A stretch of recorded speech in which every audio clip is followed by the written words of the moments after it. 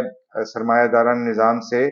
تو آپ کی سوسائٹی میں جو کہ جو ہے وہ کالونیل یا سیمی کالونیل سوسائٹی ہے، اس میں بھی مزدور فوری طور پر جو ہے وہ اس کانٹرڈکشن کو فیل کر رہا ہو۔ آپ کی سوسائٹی میں جو کانٹرڈکشن ہے وہ نیشنل کانٹرڈکشن ہے. آپ کی سوسائٹی جو ہے اگر سیمی کالونیل یا کالونیل ہے تو اس کا جو پہلا جھگڑا ہے وہ امپیریلسٹ پاور کے ساتھ ہے. اس میں جو ہے وہ آپ کا کسان کا بھی جھگڑا بن جاتا ہے، آپ کی مڈل کلاسز کا بھی جھگڑا بن جاتا ہے، آپ کی جو اگر نیشنل بورژوازی موجود ہے تو اس کا بھی جھگڑا بن جاتا ہے. اب لیکن وہ کیسے پتہ چلے گا کہ نیشنل بورژوازی ہے یا وہ کوئی کمپروڈور بورژوازی ہے؟ کیونکہ کمپروڈور بورژوازی ہوگی یعنی کہ وہ بورژوازی جو کہ جو ہے خود امپیریلسٹ کیپٹل پہ لڑ رہی ہے، تو وہ تو کبھی بھی جھگڑا نہیں کرے گی. اس کے لیے آپ کو سوشل میپنگ کرنی پڑے گی اپنے علاقے کی. آپ کو جانا پڑے گا، نکلنا پڑے گا، لوگوں سے بات کرنی پڑے گی، مختلف کلاسز کی سائیکالوجی کو سمجھنا پڑے گا، اور اس کی بنیاد پہ آپ طے کریں گے کہ آپ نے آج کیا کرنا ہے، اور آپ کی تھیری کس طرح سے ہوگی، آپ کے کانٹرڈکشنز کس طرح سے ہوں گے، اور آپ نے آگے کس طرح سے کام کرنا ہے. ہم جب کراچی بچاؤ تحریک کی بات بھی کرتے ہیں تو ہم نے یہ دیکھا ہمارا اچھا خاصا کام جو ہے وہ لمپن پرولیٹیریٹ کے ساتھ جو ہے وہ کام کر رہے ہیں. لیکن وہ لمپن پرولیٹیریٹ جو ہے وہ اس لڑائی کو لڑنے کے لیے تیار ہے جس لڑائی کے لیے ہم اس کے پاس گئے. تو اس کا مطلب یہ ہوا کہ وہ اس پرٹیکولر لڑائی کی جو کانٹرڈکشن ہے اس میں جو ہے وہ اس کا کردار یہ ہے. تو آپ کو ہر لڑائی کو چاہے ریولوشنری ہے یا ریولوشن تک پہنچنے کے لیے چھوٹی چھوٹی لڑائیاں ہیں، اس کے اس طرح کے انالیسس جو ہیں وہ ڈرا کرنے پڑیں گے. تو پھر آپ جو ہیں وہ صحیح معنوں میں مارکسزم کو یا ڈائلیکٹیکل مٹیریلزم کو جو ہے وہ استعمال کر رہے ہیں. اگر آپ نے بس یہ طے کر لیا کہ چونکہ مارکس نے یہ کہا تھا، چونکہ لینن نے یہ کہا تھا، چونکہ ماؤ نے یہ کہا تھا، تو آئی ایم سوری کہ جو ہے وہ آپ ایک لکیر کے فقیر ہوں گے اور شاید آپ ساری زندگی کام کرتے رہیں، آپ اپنے معاشرے میں کوئی خاص کام نہیں کر پائیں گے. بہت شکریہ. 1 منٹ ہے، اگر کوئی ایک ساتھی سوال کرنا چاہے تو میں اس کا جواب دے دیتا ہوں.